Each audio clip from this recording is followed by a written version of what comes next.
Bonjour à tous et bienvenue à Catch Club. On se retrouve pour les résultats de WWE NXT et AEW Dynamite du 4 décembre 2019.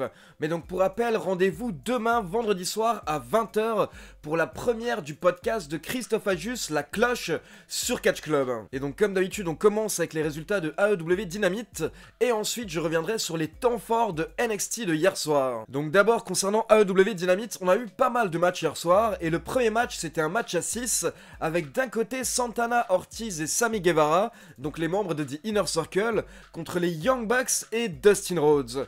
Et là on a eu le droit à un match typique de la AEW, je vais dire, un match avec beaucoup d'action, avec beaucoup d'intensité, beaucoup de grosses prises, mais pas énormément de psychologie, il faut l'avouer, mais honnêtement je pense que ce match a vraiment énormément plu à la foule, et au final ce sont les Young Bucks et Dustin Rhodes qui ont remporté le match avec une sorte de méga Meltzer Driver. Ensuite le second match de la soirée c'était Trent accompagné par Chuck Taylor et Orange Cassidy contre Phoenix. Donc encore une fois on a eu le droit à un très bon match de la part de deux catcheurs qui sont dans la division par équipe actuellement, mais qui à mon avis vont également devenir de grands lutteurs solo pour la AEW. Phoenix est très solide, tout comme son frère Pentagon, qui à mon avis un jour sera l'un des main eventers de la fédération. Et à côté de ça, pareil pour Trent, qui est un catcheur très solide depuis des années, mais qui est souvent en équipe, notamment du côté de la New Japan, et donc maintenant à la AEW avec Chuck Taylor. Mais j'espère qu'à un moment on aura le droit à un run solo de la part de Trent. Et donc c'est Phoenix qui a remporté le match avec son Blackfire Driver. Puis on a le droit à l'entrée de Cody Rhodes pour une interview dans le ring. Et donc Cody nous parle de sa défaite à Full Gear face à Chris Jericho et du fait qu'il ne peut plus avoir de match pour le championnat de la AEW. Puis il mentionne le fait qu'il s'est fait attaquer la semaine dernière par des nouveaux catcheurs de Blade et de Butcher. Et donc il s'adresse à cette nouvelle équipe en leur disant qu'il est prêt à se battre contre eux n'importe où, n'importe quand. Puis Cody dit que suite à ces différentes attaques, il a essayé de se tourner vers les personnes qui l'aident habituellement, mais tout le monde avait l'air un petit peu préoccupé, un petit peu occupé par leurs propres affaires. Les Young Bucks et son frère sont dans une rivalité avec Santana et Ortiz, sa femme Brandy Rhodes est en train de couper les cheveux de différentes catcheuses, et son meilleur ami MJF l'a trahi. Donc à ce moment-là, Cody nous parle de la trahison de MJF, et il faut savoir que MJF a dit qu'il n'affrontera jamais Cody Rhodes. Mais Cody a dit qu'il veut absolument affronter MJF, donc il a commencé à lui proposer des choses pour que MJF accepte.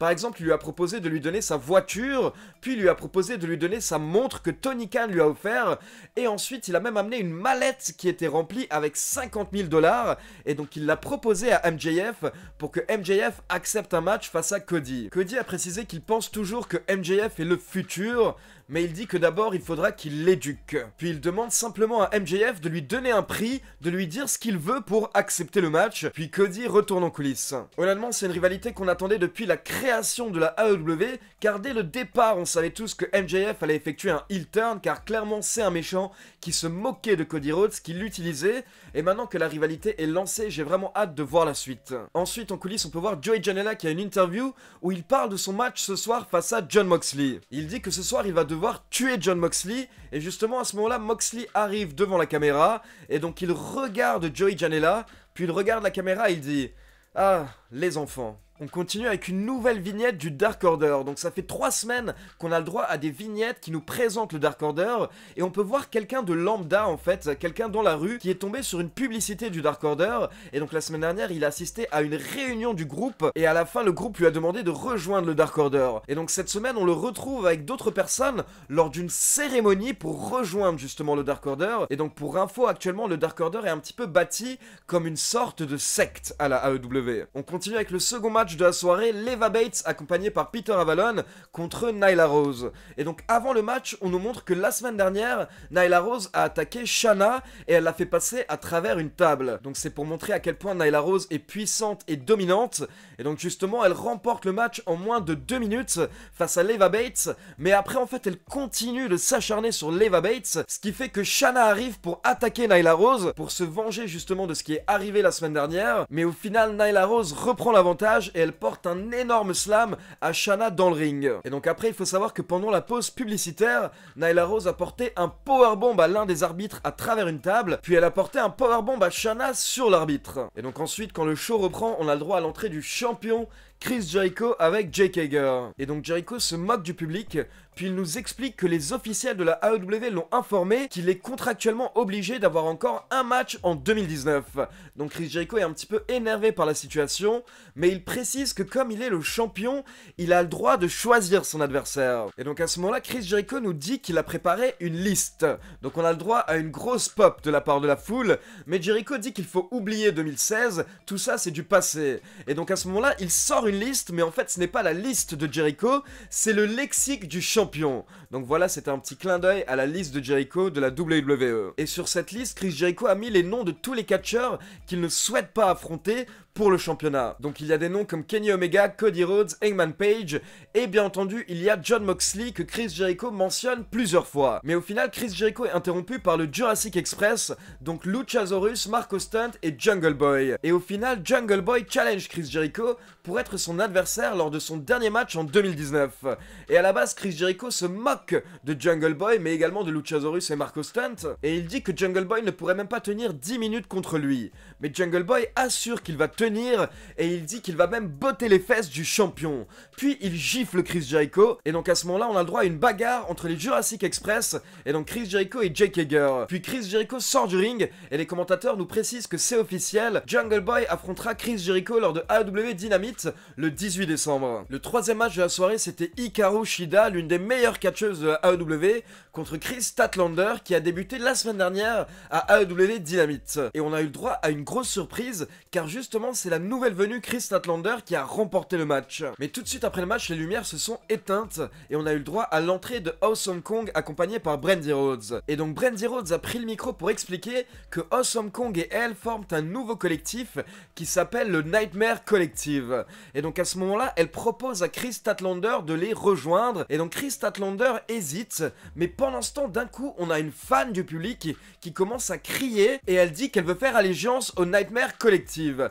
Donc Brandi Rhodes la fait monter sur le ring, et Awesome Kong lui coupe une mèche de cheveux, et donc cette fan apparemment a rejoint le Nightmare Collective.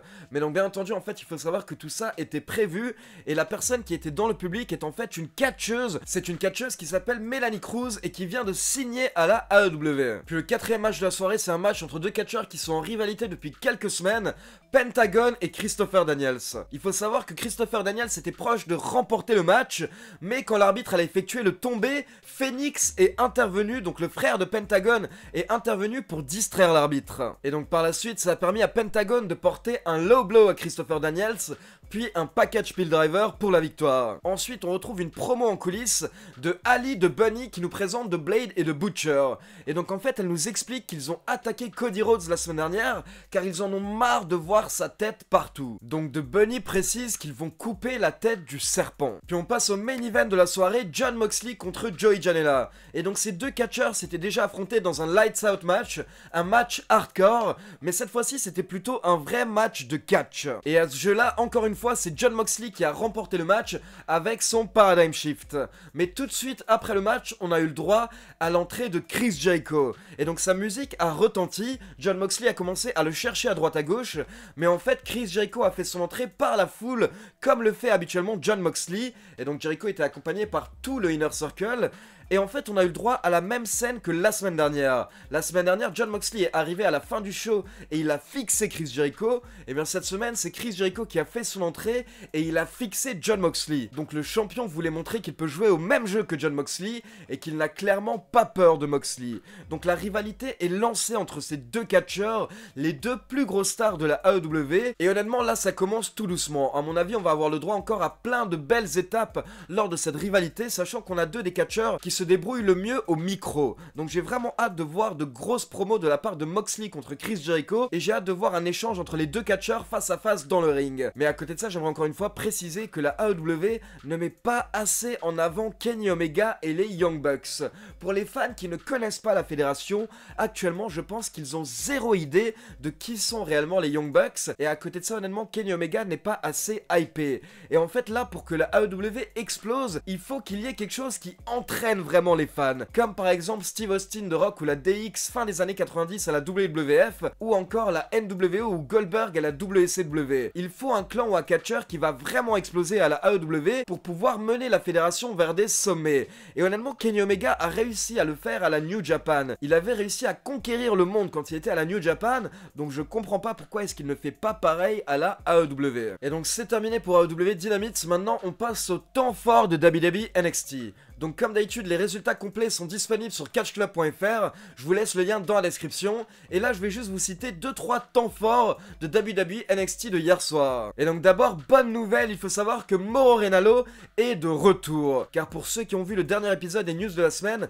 je vous avais expliqué que Mauro Ranallo avait quelques problèmes actuellement, suite à des remarques de Corey Graves. Mais c'est bon, Mauro Ranallo va mieux, et il est de retour à NXT depuis hier soir. Ensuite, à un moment on a eu le droit à l'entrée d'I Undisputed Era, qui souhaitait avoir des explications de Finn Balor, car Adam Cole n'a pas apprécié de recevoir un coup de pied de Finn Balor la semaine dernière. Mais à la place, c'est Keith Lee qui a fait son entrée, et donc il a regardé The Undisputed Era, et il a dit qu'il ne sait pas quoi choisir, il ne sait pas vers quel titre se diriger en premier. Donc The Undisputed Era a attaqué Keith Lee, mais Keith Lee a réussi à dominer les trois catcheurs. Adam Cole s'est retrouvé à l'extérieur du ring, il est en train de remonter la rampe, mais à ce moment-là, Tommaso Ciampa a fait son entrée, et il a jeté à nouveau Adam Cole dans le ring. Heureusement, Cole a été sauvé par Roderick Strong et Kyle O'Reilly, et donc Tommaso Ciampa est monté sur le ring. Adam Cole avait oublié sa ceinture, et donc Ciampa a pris la ceinture et il l'a soulevée. Pour info, hier soir, ça m'a fait plaisir, car on a vu Cassius Ohno, donc l'ancien Chris Hero, qui était pas mal à NXT UK ces derniers mois, et en fait, Cassius Ohno a une sorte de nouvelle gimmick. Il dit qu'il est le génie du catch, et il dit qu'il est le meilleur catcheur britannique de tous les temps. Donc c'est assez marrant, sachant que Cassius Ohno n'est absolument pas britannique, et donc j'espérais que hier soir, on allait le relancer du côté de NXT, mais au final il a eu un match contre Matt Riddle et malheureusement il a perdu. Donc une nouvelle défaite pour Cassius Ohno. On a également eu le droit au retour de Kushida hier soir, Kushida qui était blessé depuis environ 2 mois, mais qui est de retour et qui a battu Cameron Grimes en moins de 5 minutes. Et donc on a terminé le show avec Adam Cole, Roderick Strong et Kyle O'Reilly contre Keith Lee, Tommaso Ciampa et Dominik Dijakovic. Et il faut savoir qu'à la fin du match, Finn Balor est intervenu, il a frappé Adam Cole et Tommaso Ciampa, mais ensuite il s'est pris un powerbomb par Keith Lee. Puis Keith Lee a porté son jackhammer sur Adam Cole pour la victoire. Donc vainqueur Keith Lee, Dominik Dijakovic et Tommaso Ciampa. Et tout de suite après le match, on a le droit à l'entrée de William Regal, le patron de NXT. Et William Regal nous explique que la semaine prochaine, on aura le droit à un match entre Finn Balor, Tommaso Ciampa et Keith Lee.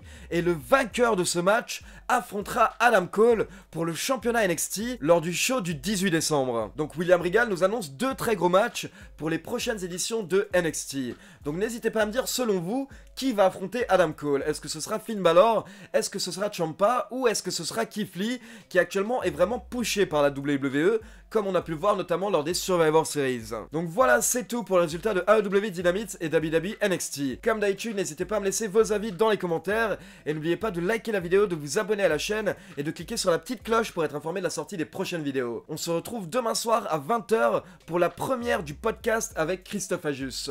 Ciao tout le monde!